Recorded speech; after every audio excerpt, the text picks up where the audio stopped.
এই যে দানবগুলোকে দেখছেন, গত পর্বে আপনারা তো দেখেছেন যে এরা কি ভয়ঙ্করভাবে মানুষের উপরে হামলা করেছিল। তো আজকের এই পর্বে আমরা জানতে চলেছি যে এই দানবগুলোকে আসলে সৃষ্টি কিভাবে করা হয়েছিল, আর তারা পুরো পৃথিবীটাকে ধ্বংসই বা কিভাবে করলো। তো চলুন বেশি কথা না বাড়িয়ে সরাসরি গল্পে চলে যাওয়া যাক।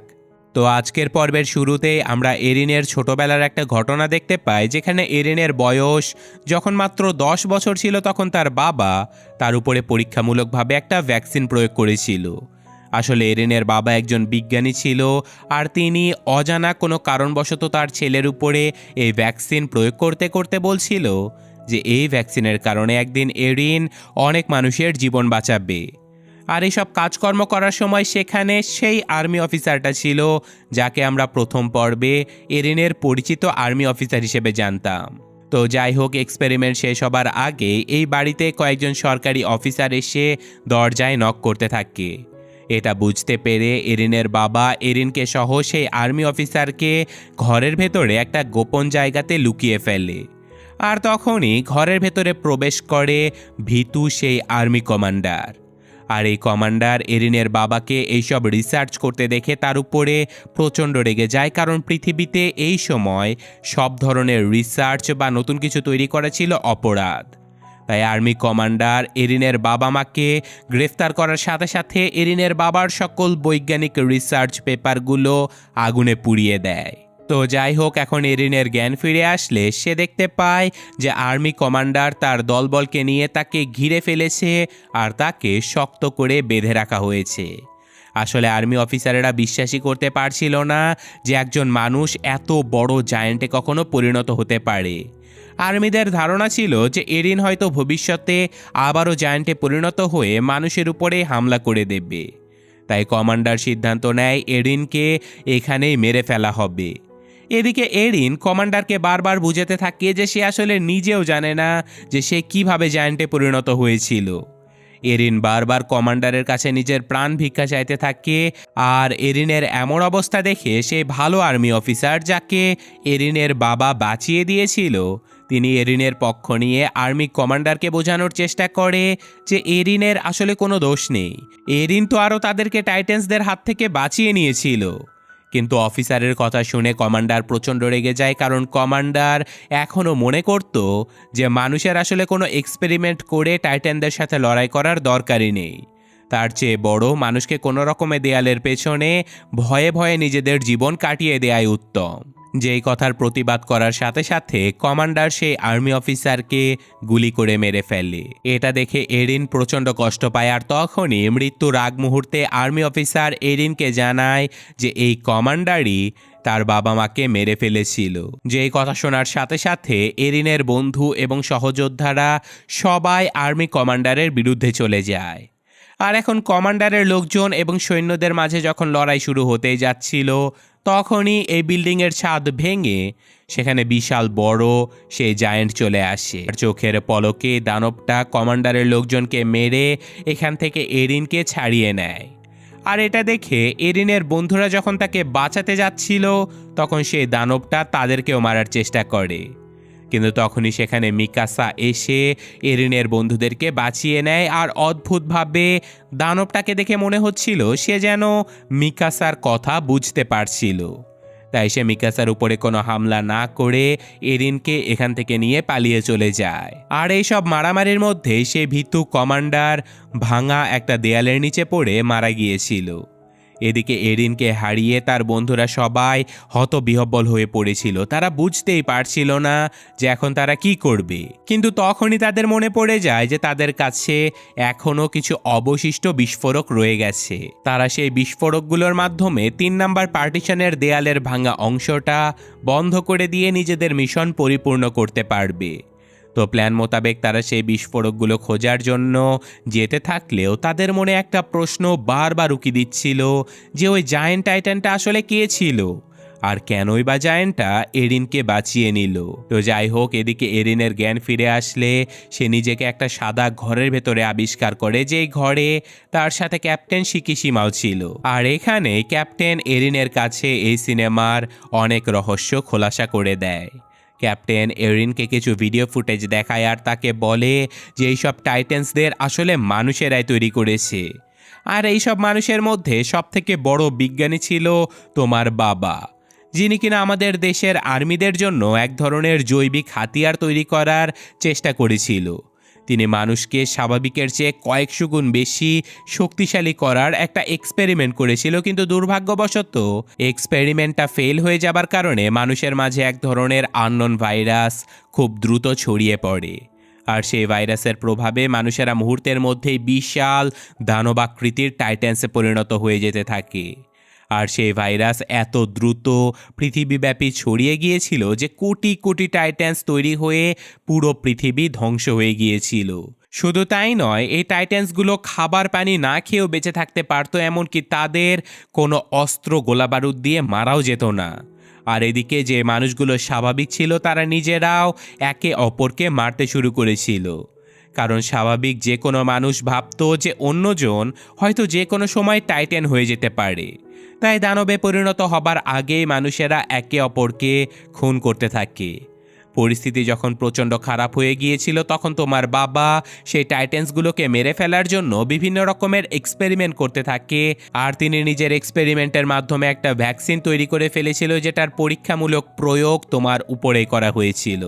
তোমার বাবার ইচ্ছে ছিল যে এই ভ্যাকসিনগুলোর ম্যাস প্রোডাকশন করে সকল মানুষের ভেতরে ইনজেক্ট করে মানুষদের টাইটেন্সদের সাথে যুদ্ধ করার জন্য তৈরি করা। কিন্তু ততদিনে সরকার যেহেতু সকল ধরনের এক্সপেরিমেন্ট অবৈধ ঘোষণা করেছিল, তাই তোমার বাবা মাকে আর্মি কমান্ডার ধরে নিয়ে গিয়ে মেরে ফেলেছিল। তবে তোমার বাবার তৈরি করা সেই ভ্যাকসিনের প্রভাবে তুমি যে কোনো সময় নিজেকে জায়ান্ট টাইটানে পরিণত করে রাক্ষসে টাইটানগুলোকে মেরে ফেলতে পারবে। তুমিই পারবে এই পৃথিবীটাকে আবারও আগের মতো সুন্দর করে তুলতে। আর আমরা এই টাইটেনদের ভয়ে এই দেয়ালের পেছনে লুকিয়ে থাকতে চাই না। আমরা টাইটেনদের সাথে যুদ্ধ করে পৃথিবীটাকে নিজেদের দখলে নিতে চাই। যে কথাগুলো শুনে এরিন খুব সহজেই ক্যাপ্টেনকে সাহায্য করার জন্য রাজি হয়ে যায়, কারণ সে তো অনেক আগে থেকেই বাইরের দুনিয়াতে যেতে চাইতো। তো যাই হোক, এখন ক্যাপ্টেন এরিনকে এ ঘর থেকে বাইরে বের করে নিজের দলের লোকজনদের সাথে পরিচয় করিয়ে দেয়। আর এখানে আমরা জানতে পারি যে ক্যাপ্টেনের লোকজনেরাই বারবার কমান্ডারের সেই অস্ত্রগুলো চুরি করার চেষ্টা করেছিল। ইভেন তারা বেশ কিছু অস্ত্র চুরি করে প্রস্তুত হয়েছিল টাইটেন্সদের সাথে যুদ্ধ করার জন্য। এদিকে এরিনের বাকি বন্ধুরা বড় বড় বিস্ফোরকগুলোকে উদ্ধার করার জন্য সেই জায়গাতে চলে আসে যেখানে বোমা থাকার কারণে কোনো লোকজন কখনো আসতোই না। তবে গল্পের শুরুতে আমরা দেখেছিলাম যে এরিন, মিকাসা এবং জিসাং এই জায়গাতে আসতো নিরিবিলিতে আড্ডা দেবার জন্য। তো এই জায়গাতে আসার সাথে সাথে মিকাসার পুরনো সব স্মৃতিগুলো মনে পড়ে যায়। সে এরিনকে অনেক মিস করে। তো যাই হোক, তারা এখন এই বিশাল বড় বোমাটা উদ্ধার করে নিয়ে যেতে থাকে সেই 3 নাম্বার সেক্টরের ভাঙা দেয়ালটার কাছে, যেখান দিয়ে টাইটেন্সরা এই এরিয়ার ভেতরে আসতো। কিন্তু পথিমধ্যে তাদের রাস্তা আটকে দাঁড়িয়ে পড়ে ক্যাপ্টেন শিকিশিমা এবং তার লোকজন। সেখানে এরিনও ছিল, কিন্তু শিকিশিমা তাদের সবাইকে বলে যে দেখো, এই বোমা দিয়ে আমাদের 3 নাম্বার সেক্টরের দেয়ালটা বন্ধ করে কোনো লাভই নেই। এর থেকে ভালো আমরা এই বোমার মাধ্যমে 2 নাম্বার সেক্টরের দেয়ালটা ভেঙে দেব, যাতে করে 2 নাম্বার সেক্টরের সকল মানুষেরা আমাদের সাথে যুদ্ধ করতে বাধ্য হয়। এতে করে আমাদের সাহায্যকারী লোকজন বৃদ্ধি পাবে এবং আমরা আরও বেশি টাইটেন্সদের মারতে পারবো। এটাই একমাত্র উপায় টাইটেন্সদেরকে মেরে পৃথিবীকে আমাদের দখলে করে নেয়া।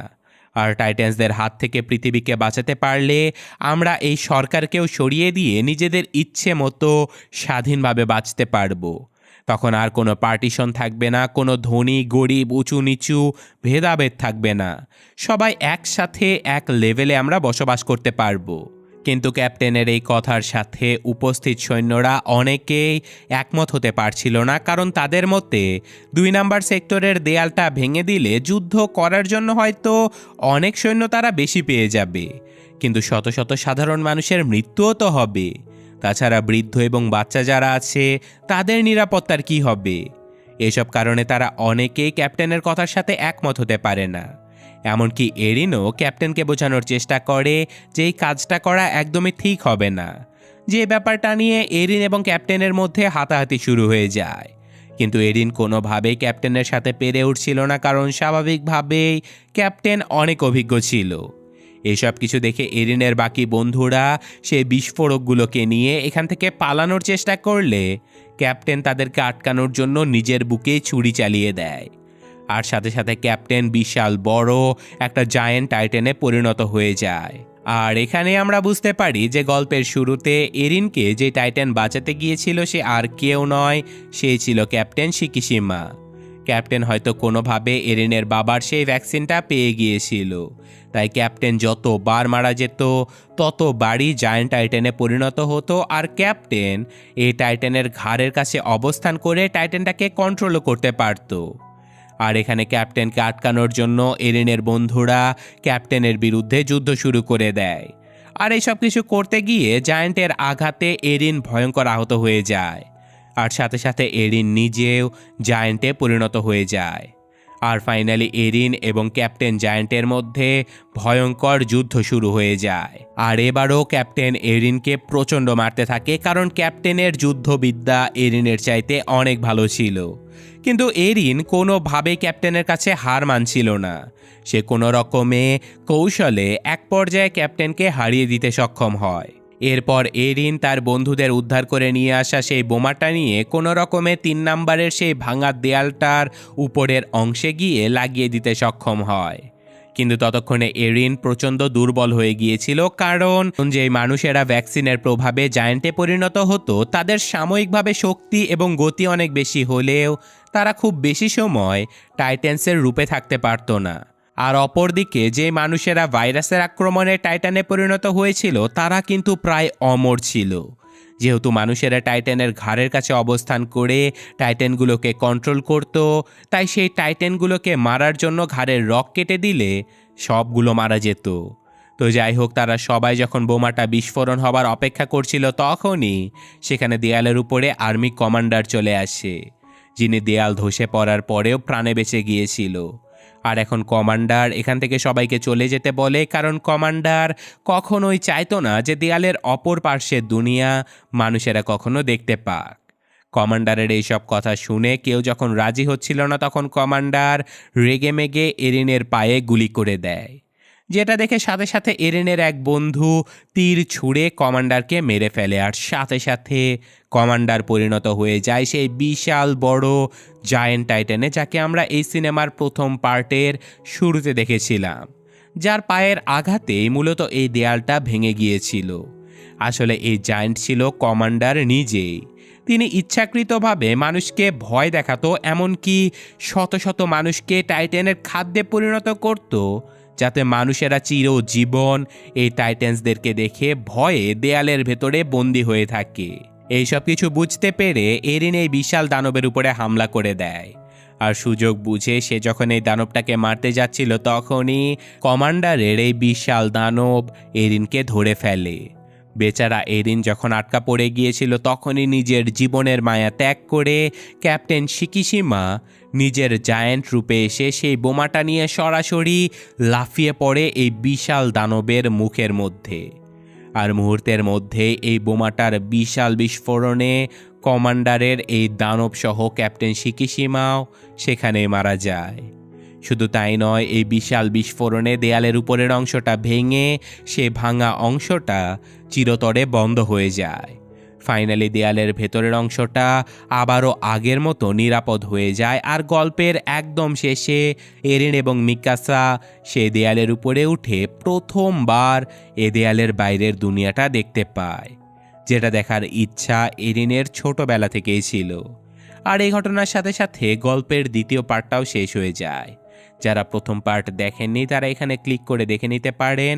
আমি আজকের মতো বিদায় নিচ্ছি। আল্লাহ হাফেজ।